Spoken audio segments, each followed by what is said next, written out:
Hi guys, today's video is going to be a review and demo of the Diorskin Forever foundation, and I have this in the color 2O. So 2O is the light color with a neutral undertone. This does work okay in terms of a skin tone match, so I'm gonna show you how it is to apply and wear it throughout the day, give a little check-in later in the day, and give you my overall thoughts on this foundation. Now, I previously made a video like this reviewing the Shiseido Synchroskin, and this is and remains one of my favorite foundations. I think the color match on the Shiseido foundations are great for Asian skin tones in particular, and then also I just like the way this goes on, really easy to apply, super smooth, and a really nice matte finish. This one is also a matte-ish finish. I would say it is in its Sephora.com description, it does describe the finish as matte, except I would say it's a little bit more luminous than the Shiseido, and it also, just in the way it applies, it also feels a little bit more wet than the Shiseido. Both dry very quickly, but this one is a little bit more creamy. Alright, so a couple of things about this. First of all, I am not like a foundation junkie. If you've watched my makeup videos, you know that I'm not really big on a heavy base. But this was sent to me to try out, and I know this is a very popular product, and I have been using it, and you know, I'm gonna be upfront, I have enjoyed it, but I haven't really given it the thorough review and rigorous testing. So this today is going to be like my very, very skeptical eye towards this product, because it is a very expensive product at $52. I mean, that is definitely the most expensive foundation product I have. Again, even though this was sent to me, I am, as always, quite honest in all of my reviews. So I mean, they're not paying me to make this video, that's for sure. So let's get into it. Nice packaging, nice heavy bottle, which is, you know, good and bad. It's definitely not ideal for travel. The pump, actually, unlike most foundation products, the pump pumps out what I consider to be a reasonable amount for one application. Not like a crazy pump. So I think one pump is perfect for me. Most times when I use foundation, I use like a teeny half pump, just a little tiny dab. So this is actually a good pump for me. All right, and then on my face, just FYI, I have my morning skincare. On this side of my face, I have the Ulta MD sunscreen that I reviewed in my last video, and then on this side of my face, I have the Avène Eau Thermale chemical sunscreen. So this one is a mineral and this one is a chemical. And the reason why is I just wanted to kind of use this up and also kind of test it with a mineral Ulta MD and chemical Avène. Here we go.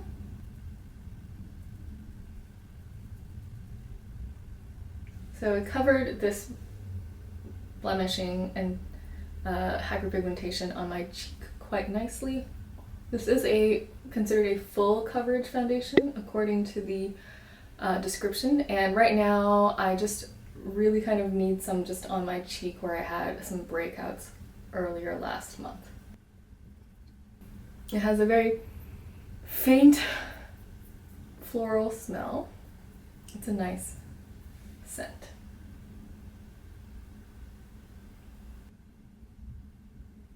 And, you know, even though this is the color I said it wasn't like a ideal match, it still looks, generally speaking, okay.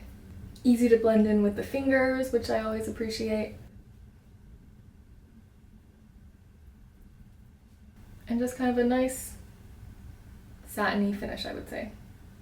So this side now has foundation, this side is still bare.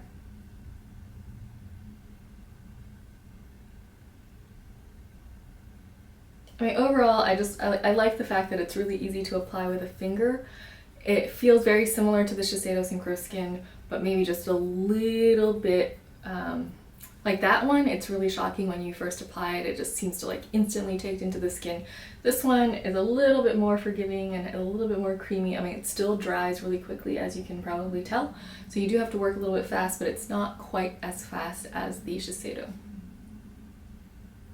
All right, let's do this side of my face now.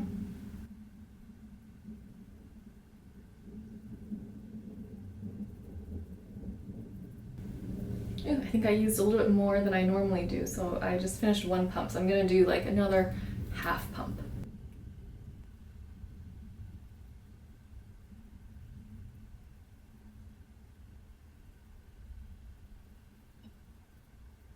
I know you're supposed to, or I know other people recommend that you take the foundation down on your neck, but if you find a foundation that matches your skin pretty well, like I don't like to have colored products on my neck just because I wear white shirts and I don't want to get that all gross and makeup all over it, so I really never do that unless there's like some big discrepancy between the color of my face and the color of my neck.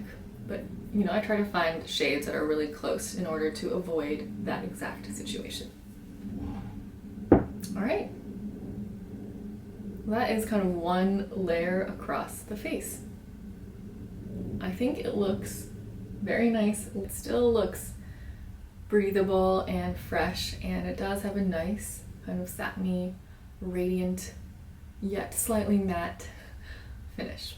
Now I demoed that with my fingers, but I also often will use a sponge of some sort because it just goes faster that way. And now I'm gonna do the rest of my makeup. All right, makeup done. So now I'm gonna go blow dry my hair, put on some clothes, and get out of here. So let me just get in close so you can see how the foundation is looking at this stage.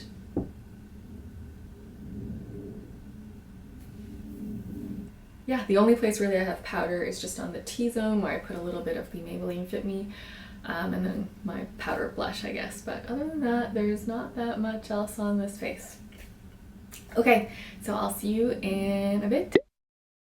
Okay guys, I'm back for a check-in. It's now past 8, so it's already starting to get pretty dark. The sun is just about to pop down the horizon, so the lighting is not the greatest. But I wanted to be in natural light to show you what it looks like now that it's been well over 8 hours that I've had this on. I mean, honestly, it looks still really good, I think. Now you can see a little bit more of my oils are coming through, but it looks like under control. It doesn't look like I'm just a grease ball. I did spend like 30 minutes outdoors. I wasn't like heavily sweating or anything, but I was outdoors, so obviously when you do that in the heat, it often does contribute to more shininess. But I have to say this is like quite under control nonetheless. I did pick up myself briefly today. I caught myself just like scratching this little teeny tiny zit here, so that came off. But other than that, everything else that I had covered this morning, I feel like remained the same level of coverage. So I'm gonna come back now late into the evening and we'll do one final check-in. All right, it is now 1 a.m. nearly, so it's been well over 12 hours that I've had this makeup on, and I'm here for my final check-in. And I would have to say, let me just step away from the weird lighting there.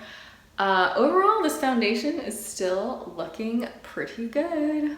If I'm looking in the mirror, I am generally still satisfied with the level of coverage. Certainly in my oily T-zone, the oil has won the battle, but for the rest of my face, and just overall, the way that it looks is still very natural. It looks like your skin. I don't see any kind of like weird makeup buildup, like for example around the nose is something that can happen.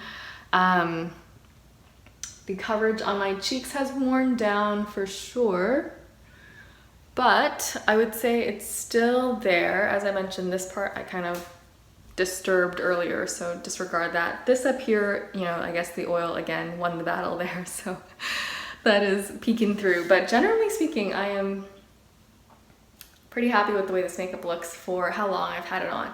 Now, one of the product claims is that it is supposed to have oil control all day. Obviously, for someone with a truly oily T-zone like I do have, I have combo skin, and oily T-zone is one of the combos. That didn't quite hold true, but nevertheless, I'm still pretty satisfied with the way this looks, considering I did not do any kind of touch-ups, no blotting, etc. throughout the day. And the other thing I noticed about this morning before I started my skincare, I did have a little bit of dry patchiness on my, like over here on my cheeks. And maybe it's the sunscreen and the moisturizer, etc. But at the very least, I can say that this product did not exacerbate that, or you can't see anywhere on my face where it's kind of clinging to any dry patches. So in that way, I have to say I'm kind of pleased with this, because I think the Shiseido, that was one of my critiques of it, is that it can you know, cling to dry patches if you have anything like that on your skin. That is it. That is the overall, you know, wear test, and generally speaking, this is a good product. It is expensive, and I honestly don't have a good baseline of like inexpensive foundations to compare to, because like I said, the one that I also love is the Shiseido, and then prior to that, the only other foundations I've used have all been luxury brands like Lancome, etc. So I don't have a good like drugstore baseline. If you know of something that is similar in the drugstore, or if you've heard of something that's similar in the drugstore and you'd like me to test it compared to like this, I'm happy to do that and give you the full review as well.